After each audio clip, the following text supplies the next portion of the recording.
Welcome in, everybody, to another episode of the Football Smack Talk Show. I am your host, Ryan. I'm Eric. Welcome in, everybody, to a wonderful Wednesday. We are less than a week away from legal tampering, free agency, whatever you want to call it. Yeah. A bevy of moves happening today. Teams kind of tweaking their lineups right before free agency. Mm. Somebody like Stephon Diggs officially got released today. Right.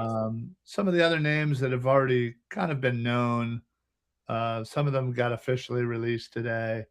Teams are setting themselves up for Monday, the legal tampering. Yeah, legal tampering. Dumbest phrase ever. But Yeah. and then Wednesday, by the time we come on air, Wednesday, we will be officially in free agency. Yeah, the 2026 league year will have begun. Yeah. And generally speaking, we'll have known a lot about the deals that have already been agreed to, and they'll be official by the time we come on air, hopefully. But we'll recap kind of all of the moves around the league, and obviously Eagles centric. But before we get to that show, we got to do this show. Yep. And this show is all about what to expect in free agency, I guess, if you will. Yeah. There's certainly a lot of free agents that unfortunately the Eagles have 20 free agents. Oh, Eric, you good? Yeah.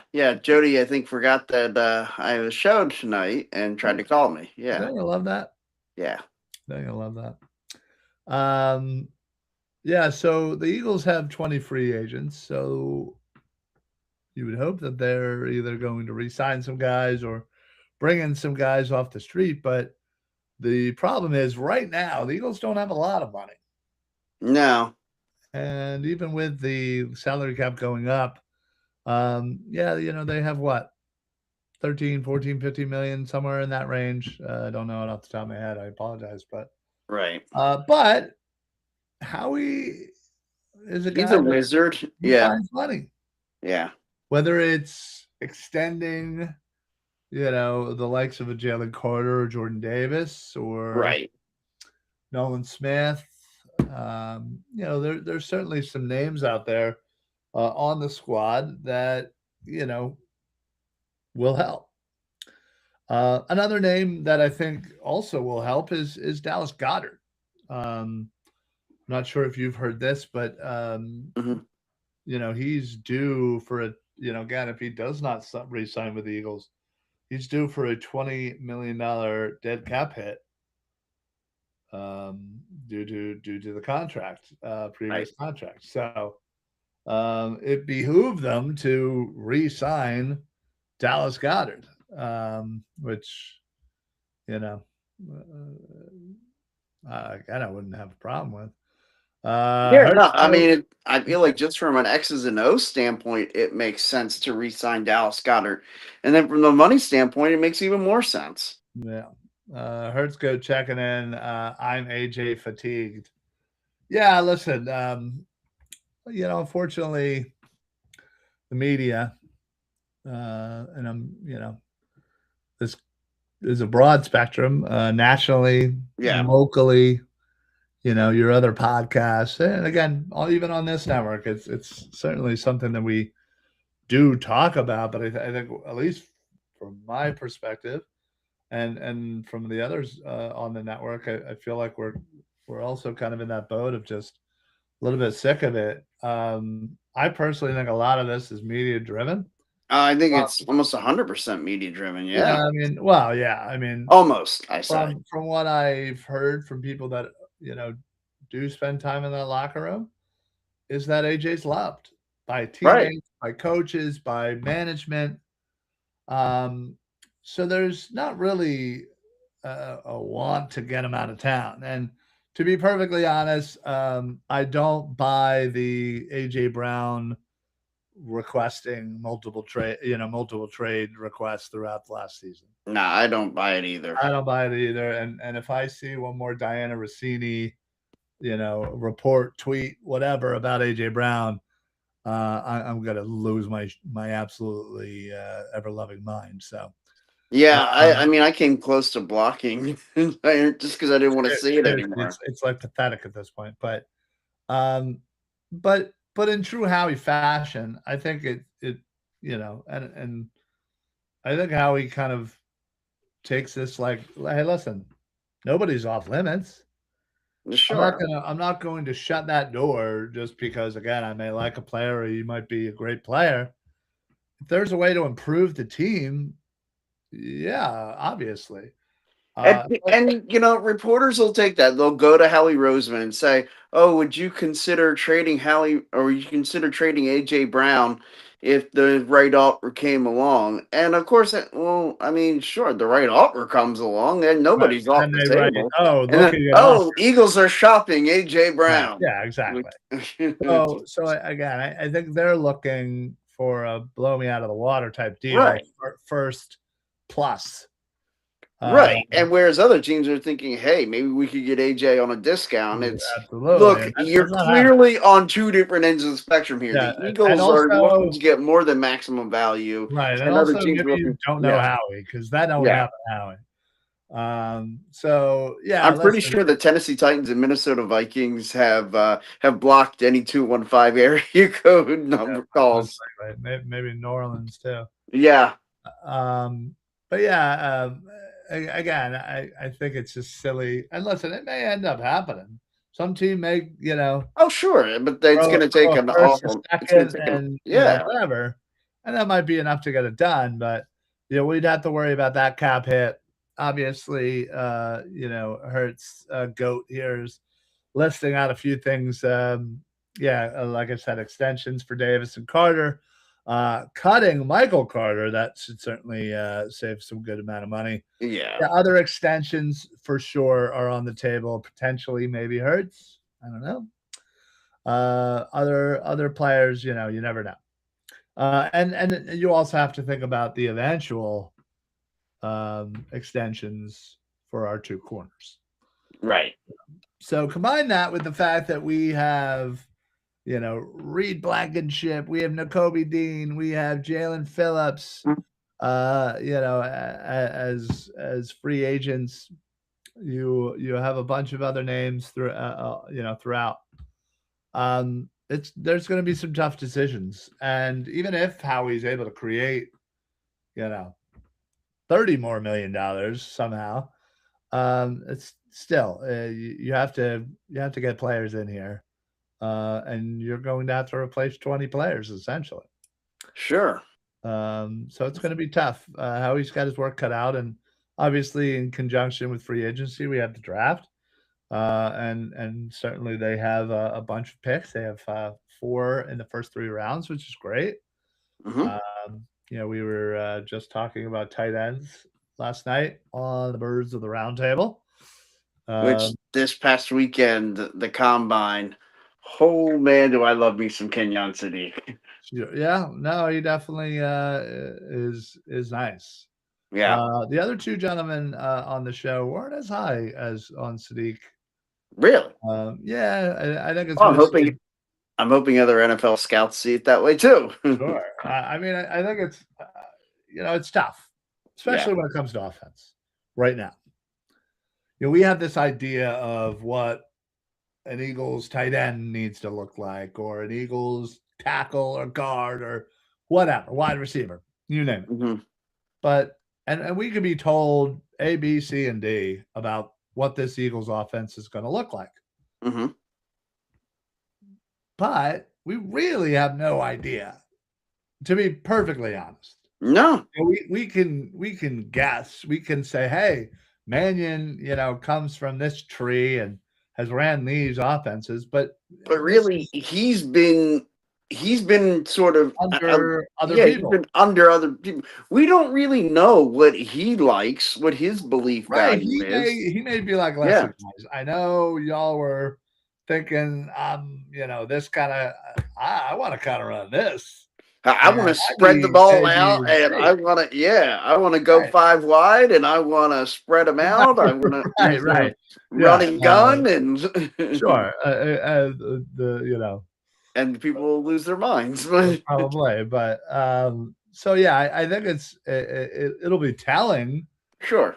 In the free agents that they go and sign, and eventually the draft players that they will draft. Those will give you the idea of kind of, again, if you're going after a specific type, you can be like, oh, well, that kind of confirms he's going to be doing this and this and whatever. Sure. Well, right now we don't really know that. But looking at the landscape, looking at the offensive line, what's right now doesn't have to be the number one, but what's one out of your top 5 positions that you need the Eagles to address, and not just grab a guy, but go out there and get somebody of value? Well, look, I look at the tight end position, like we got to keep Dallas Goedert. Like I look at that as like that you got to keep him because we need a tight end. We don't have any tight ends under contract right now. Yeah, I mean theoretically, Latu is listed as a tight end, but he was obviously a fullback. Yeah. But he's it. You don't have Kylan Granson, you don't have Grant Calcaterra. Yeah. And Dallas Goedert. And listen, as much as I think most fans are in favor of, hey, love Dallas Goedert, let's bring him back. Love the dude. He's been on this squad for forever. We don't know if that's necessarily a fit. We don't know. And really only Sean Mannion and you'd like to think Nick Sirianni know for sure. Yeah. And moving kind of forward in that, you also allowed him to hit free agency. Who's to say that some team isn't going to throw a bag at him? And he's going to be like, listen, I was kind of hoping to sign with you guys, but dude is offering me way more money. I gotta go with them. And if you're, say, the Washington Commanders, if you're, the Dallas Cowboys, or even go out, let's like the Rams or the Bears. Well, maybe not the Bears because the Bears already have their tight ends. But, and really, so do the Rams. But, like, if you're a team competing with the Eagles in this conference, aren't you going to try to do everything you can to at least make it more difficult for the Eagles to re-sign Goedert? Well, and the fact of the matter is you have that $20 million cap hit or dead money cap hit. Yeah. That, as an added bonus to the Dallases, the Washingtons, whatever, to be like, hey, listen, not only do we get a tight end, but we get to screw the Eagles, but we kind of cripple them a little. Yeah. We got to twist the knife a little bit with that. Yeah.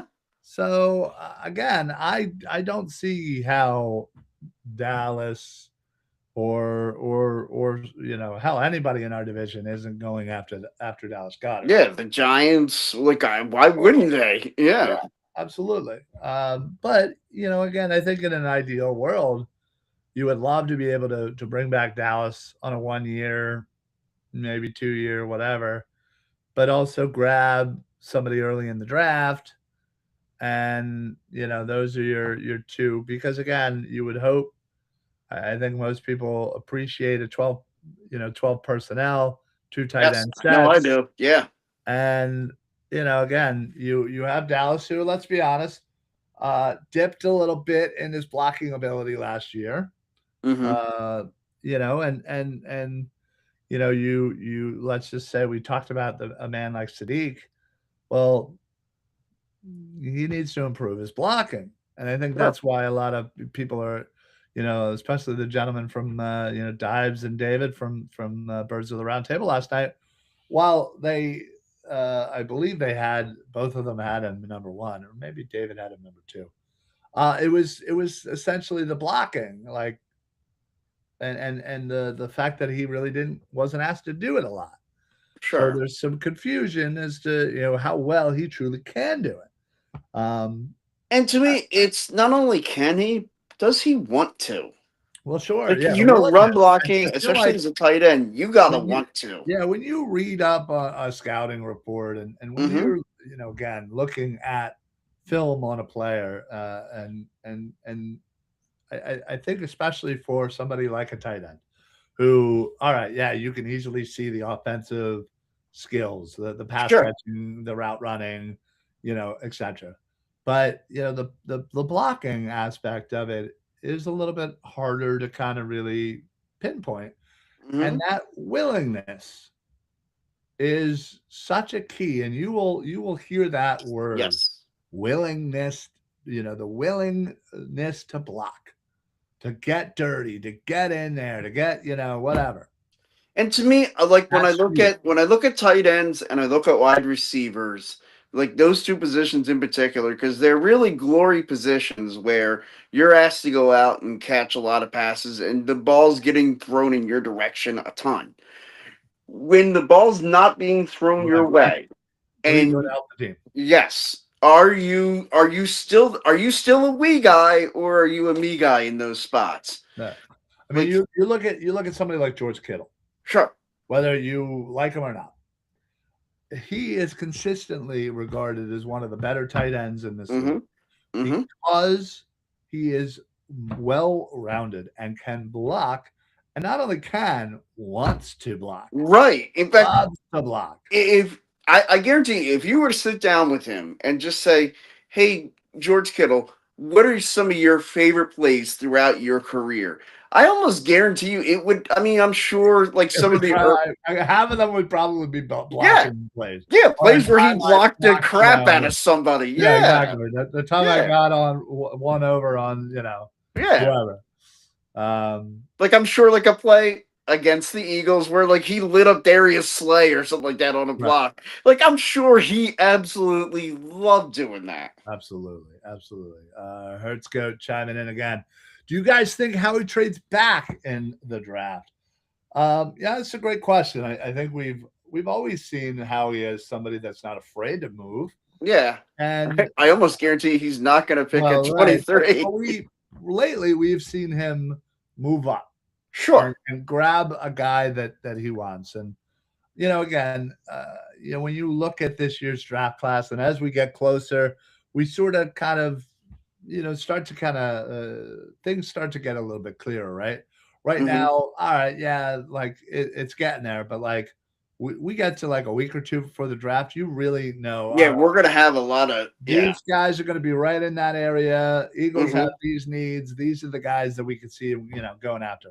Yeah. Right now, people There'll are be going like 5 or down 6 guys where they'll be like, okay, if any one of these guys, or in if the say area, we get to like 19 or 20 right? and there's only 2 of those guys left, that's where you They're might off see the the network. Eagles say, all right, we're going to go get one. Right. Yeah. So yes, for that, and again, I think you have to throw in an offensive tackle. You have to throw in any interior guys. Sure. Sadiq being one of them. Edge players, as they Look, always want edge. the Eagles love edge players, and man, there are a lot to go around in this year's And draft. also again, I think this is pretty popular early on in the drafts, but one of those top 3 corners. Sure. I would love personally to grab one of them, because then you basically are set for the next 10 years, hopefully, with corners. God, yeah, right? You Right? got Like, Q and you got like a McCoy or yeah. And if Makuba materializes, all you gotta do is go either re-sign Reed, which is perfectly fine, or you go out and get another guy, and your defensive back is set. I mean, and look, when you can sit there and say, okay, that position group is set. Right. Like, we know where we're at for the next 10 years with those 4 guys. Like, with those 5, yeah. Yeah, that's almost half your defense. That being said, sure. If I had to choose one or the other of what I think Howie might do, I could see him going back more so than any recent years. Just because I feel like, again, you have 20 free agents you're having to replace, essentially. You have some early picks So you have, the options. Sure. So I could easily see them bopping down to, late first round, grabbing an extra pick, and then having that versatility to be like, all right, hey, listen, we still get a great guy at 31 or whatever. Yeah. And now, we could use that extra second with our own and jump up and grab one of those guys that fell out of the first round. But Sure. you're getting another quality player, and the way Howie's hitting on these day one, day two picks. I'm the more you get, I think the more I'm okay with, because he's hit on. And the more shots at the apple too. Like, I mean, if you can move back some and you get more picks, that's more opportunities to hit on one of those players. Right. I mean, think about it. You trade back end of the first, you grab. I'm just throwing it out there. The dude from Iowa that everybody loves with the mullet. Yeah. You grab him to be your right guard, and you grab an extra second. You have 2 second rounders, and whatever. Maybe you keep both of them, and you grab the best tackle available. One guy that is going to sit, learn under the lane, and then maybe you go ahead and get a corner or a safety or an edge player. However you see it, or maybe you did make that AJ Brown trade, and maybe you go ahead and draft a wide receiver. So it gives you these, this versatility. I think more so in many years, previous, that I think moving back might be the way to go. And quite honestly, well, I'm always a fan of moving back. Yeah, but I think, that next year's draft is going to be higher a value than this year's draft overall. So I had a thought about this year's draft as compared to a lot of recent drafts. I feel like this draft is the perfect kind of draft for teams like the Eagles, teams that are on the cusp of doing something good. And like not necessarily for like the teams like the Raiders or the Cardinals who are trying to rebuild. Like I feel like there are a lot of great complementary pieces, not necessarily those faces of the franchise. Yeah, exactly. Franchise players, studs. Right. Don't get me wrong. There definitely are some in the sure. as there always will be. But when you look at, let's just look at the tight end position. Kenyon Sadiq, clear cut number one right now, right? Sure. For most people's boards, going to be drafted in the middle, middle of the round to middle to the end. Yeah, I've seen some scenarios where he was as late as San Francisco. You put him. Let's compile all of the tight ends over the last 3 years. You have Bowers, you have Tyler Warren, you have Loveland, you have my boy who wasn't a first round pick, but still did awesome, Harold Fanning. You have these guys. Would you put Sadiq behind all of those guys? I kind of feel like I would. I kind of feel like and I love Sadiq. You heard me at the top of the show saying I want to see right. And I do too. I feel like again, he's got clear cut receiving studness to him. It's the other little parts about his game. Sure. And there's question marks on it, which again is here or there, but the willingness, the technique, the fact that he wasn't asked to do it a lot. If he goes to the right situation, that'll be fine. But sure, he doesn't. Maybe. And how coachable is he? Like if he gets in a spot where they're like, "Hey, look, man, you could play at this level. You're gonna have to block." How willing is he to go do that? Right. And we're gonna find out. Yeah, absolutely. So, I think it's important to kind of, when you look at a guy that's clear cut, that's, you look at kind of previous drafts and be like, oh, where would he fit? And that kind of gives you an idea of the class overall. It definitely is not a strong tight end class. There are dudes that I would absolutely love day 2, day 3.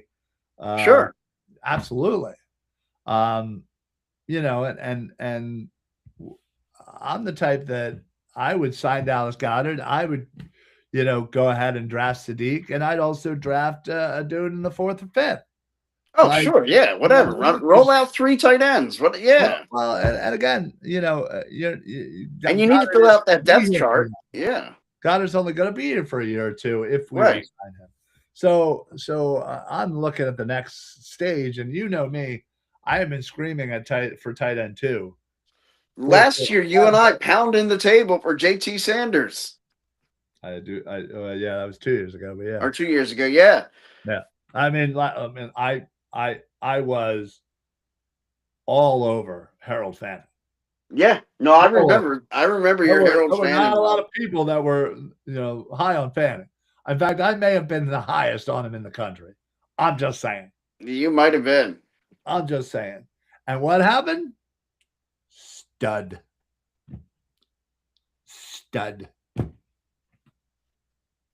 So now I haven't found that guy yet in the tight end, but I am gushing over. I'm still diving in. I'm still looking at tape. I'm reading reports. I'm looking at interviews.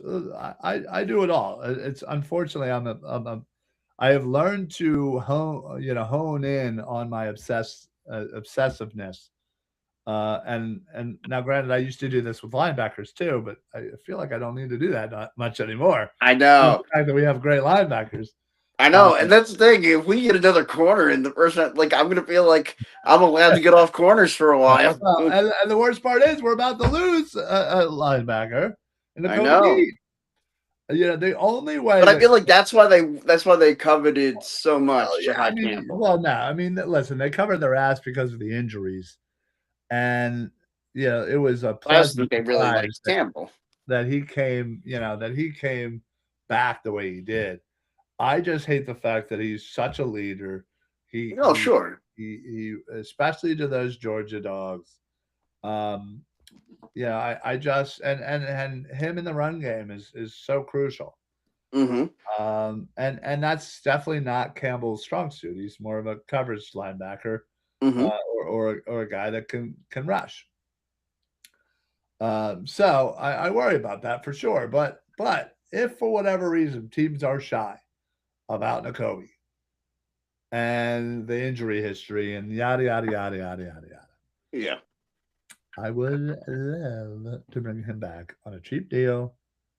Oh, sure. 2 years, 3 years, whatever. I'm fine with that. I mean, depending on what it's like when he tests free agency, he might come back to the Eagles and say, hey, look, I'll sign a 1-year prove-it deal here to prove to everybody I'll stay healthy for 17 games. And, at the end of that time, if you guys like me, you get first dibs of trying to re-sign me.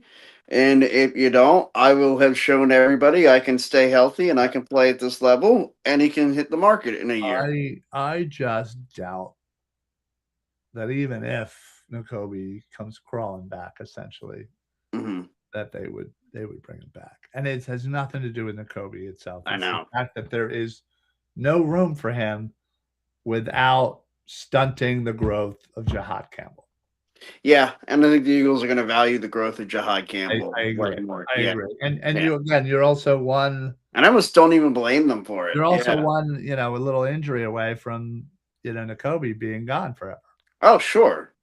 Now, I will say, I know I haven't actually heard any real reports, but it's a lot of, connecting the dots with, the new DC in Dallas coming, from the Birds, that, Nakobe would want to go there.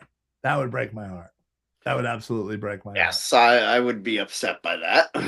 Yeah. So, but yeah, listen, we're going to discuss all the moves for free agency next week. Like I said, as we go live, we will be about an hour into free agency officially. We will have had a couple of days of legal tampering to go over deals and know exactly what's going to be happening. So when's that start? Saturday? No, Monday. Okay, legal tampering doesn't start till Monday. Yeah, it's 2 days of tampering. Okay, yeah. Okay. I was really hoping because I know we're planning on hanging out on Saturday. That'd be great to sit there and talk about that on Saturday night. That would be nice. Sure, Jody would love that. Oh, I'm sure she would. As Jess would too. Yeah. All right, folks. Listen, that is it for us tonight. Yeah. We appreciate you chiming in, hanging out with us. Hertz Goat, appreciate you with the questions. Always appreciate that.